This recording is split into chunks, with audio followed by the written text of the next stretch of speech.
Dalam air malam yang hangat, denyutan loceng kecil perlahan. Ini ubur-ubur abadi, makhluk bumi yang berkelakuan seolah dari dunia lain. Ia hidup hampir tidak kelihatan di laut.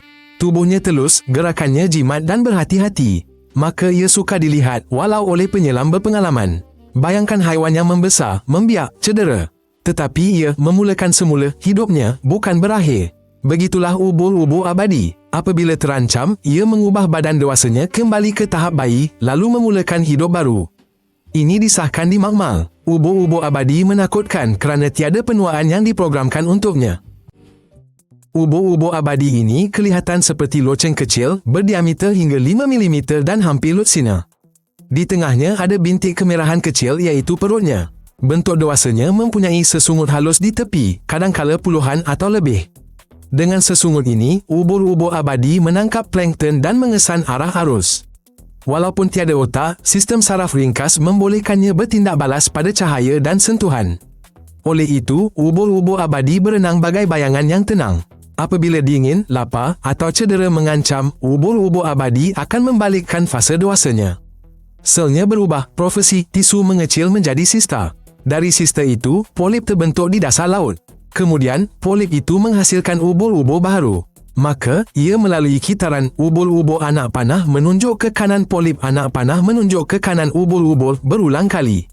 Ini mengelakkan penuaan. Namun, ubur-ubur abadi ini tidak kebal dari pemangsa, penyakit atau kemalangan. Ubur-ubur abadi berasal dari Laut Mediteranean. Kini ia ditemui di perairan panas dan sederhana seluruh dunia. Ini mungkin disebabkan oleh arus dan air balas kapal. Oleh itu, ubur-ubur abadi ada di pesisir dan laut lepas. Ia naik ke permukaan pada waktu malam. Ia makan zooplankton mikroskopik. Ia jimat tenaga dengan denyutan jarang. Jika perlu, ia turun ke substrat. Di sana ia menunggu masa sukar sebagai polip. Rahsianya terletak pada keupayaan uniknya menyusun semula sel. Bagi kebanyakan haiwan, sel matang sudah kekal.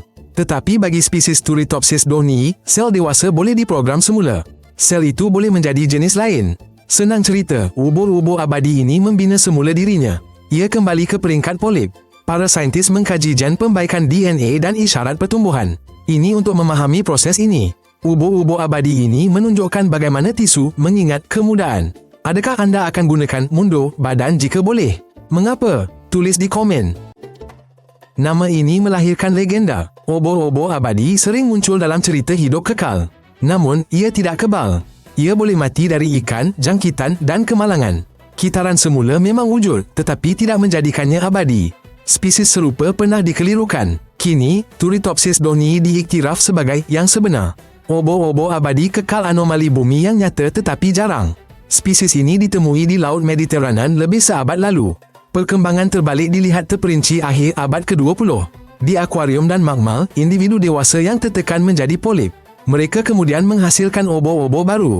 Ubur-ubur abadi ini mengulang kitaran itu berkali-kali. Ahli genetik kini bandingkan jujukan pemulihan dan penuaan. Mereka harap fahami mekanisme yang terlibat. Mereka juga ingin tahu mengapa ubur-ubur abadi mampu membaiki diri lebih baik dari kebanyakan haiwan. Ubur-ubur abadi ini kecil dan hampir gaib. Ia hidup di laut kita. Ia mampu memutar balik masa badannya.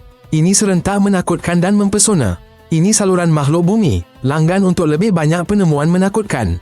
Ada makhluk lebih aneh, berbahaya dan tak terduga. Lebih dari ubur-ubur abadi ini. Jumpa lagi.